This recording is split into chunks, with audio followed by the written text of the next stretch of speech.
अंतरवाली सराठी गावात ओबीसी आरक्षण वाचवण्यासाठी लक्ष्मण हाके आणि नवनाथ वाघमारे हे 17 तारखेपासून उपोषण करणार आहे। मराठा आंदोलक मनोज जरांगे पाटील हे 16 तारखेला रात्री 12 वाजता उपोषणाला बसणार आहे। त्याच्याच दुसऱ्या दिवशी 17 तारखेला लक्ष्मण हाके आणि नवनाथ वाघमारे हे देखील अंतरवाली सराटीमध्येच उपोषणाला बसणार असल्याचा इशारा नवनाथ वाघमारे यांनी दिलेला आहे।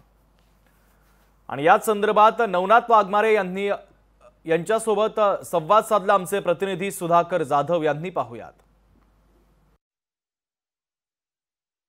पुन्हा एकदा मनोज जरांगे पाटील यांनी 16 तारखेच्या रात्री 12 वाजता उपोषणाला बसणार असल्याचा इशारा दिलेला आहे। अंतरवली सराटीमध्ये मनोज जरांगे पाटील पुन्हा एकदा आरक्षणाच्या लढाईसाठी उपोषण करणार आहेत। तर दुसरीकडे ओबीसी आंदोलक नवनाथ वाघमारे आपल्या सोबत आहेत, ते देखील उपोषण करणार आहेत।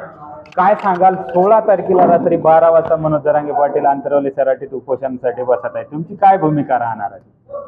हे बघा, या राज्यातील जातीवादी मुख्यमंत्र्यांना आणि राज्य सरकारला जर उपोषणाची आणि जशास तसं उत्तर देण्याची जर भाषा कळत असेल तर आम्ही सुद्धा 16 तारखेला जरांगे जर बसले तर आम्ही 17 तारखेला जरांगे ज्या ठिकाणी बसतील त्याच ठिकाणी उपोषणाला बसणार आहोत। जरांगे जर अंतरवालीत बसले तर अंतरवालीत बसणार, जरांगेंनी गाव बदललं तर आम्ही त्या गावात जाऊन उपोषण करणार।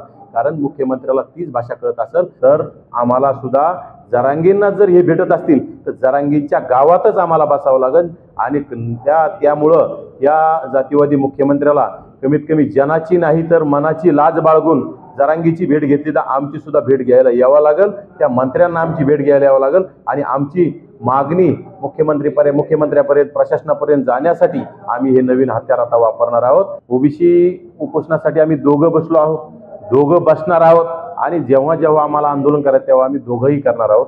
त्यामुळे दोघं आहोत आणि दोघंच राहणार आहोत। 17 तारखेला मनोज जरांगे पाटील हे देखील अंतरवली सराटीत उपोषण करतायत। तर नवनाथ वाघमारे आणि लक्ष्मण हाके ओबीसी आंदोलक हे दोघं देखील अंतरवली सराटीच्याच गावात उपोषण करणार असल्याचा इशारा त्यांनी नवनाथ वाघमारे यांनी दिलाय। सुधाकर जाधव, लोकशाही मराठी, जालना।